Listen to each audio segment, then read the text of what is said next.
আসসালামু আলাইকুম, আপনাদের সাথে আছে মোহাম্মদ মিরাজুল ইসলাম। শিরোনামে থাকছে আমেরিকার ব্ল্যাক রাইস এবং ভাড় ও খলসুনের বাজার। এবারে বিস্তারিত। আমেরিকান ব্ল্যাক রাইস এখন বাংলাদেশে চাষ হচ্ছে, ফলনও ভালো। দিনাজপুরের খানসামা উপজেলার কামারপাড়া ইউনিয়নে ব্ল্যাক রাইস কালো ধান চাষ হচ্ছে। সিঙ্গাপুর ফেরত রেজআনুল সর্দার সোহাগ নামের এক যুবক এই ব্ল্যাক রাইস চাষ করেছেন এবং ফলনও ভালো হয়েছে বলে জানিয়েছেন। আমেরিকান এই ব্ল্যাক রাইস আমেরিকার অঞ্চলগুলোতে বেশ ভালো ফলন দিয়েছে এবং চাষাবাদে কৃষকের হাসি ফুটেছে।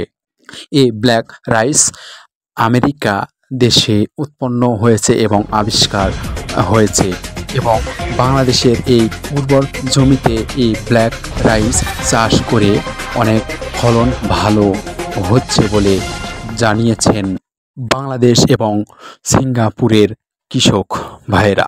বাংলাদেশ এবং সিঙ্গাপুরে আরও বেশি পরিমাণ এই ব্ল্যাক রাইস উৎপাদন করা হবে বলে ধারণা করা হচ্ছে। ভালো ফলন বাড়ানোর চিন্তা করা হচ্ছে। এবারে থাকছে মাছ ধরার খলসুন ও ভাড়।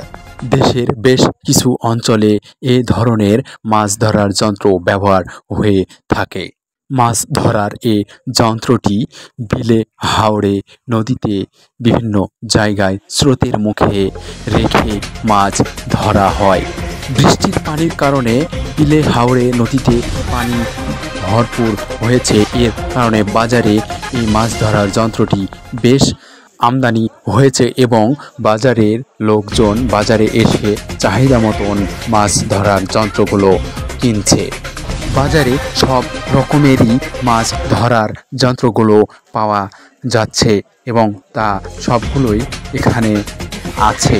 যার যে রকম চাহিদা সেরকম অনুযায়ী মাছ ধরার এই যন্ত্রগুলো ক্রয় করে নিয়ে যাচ্ছে। ধন্যবাদ এতক্ষণ সাথে থাকার জন্য। আজ এ পর্যন্তই। খোদা হাফেজ।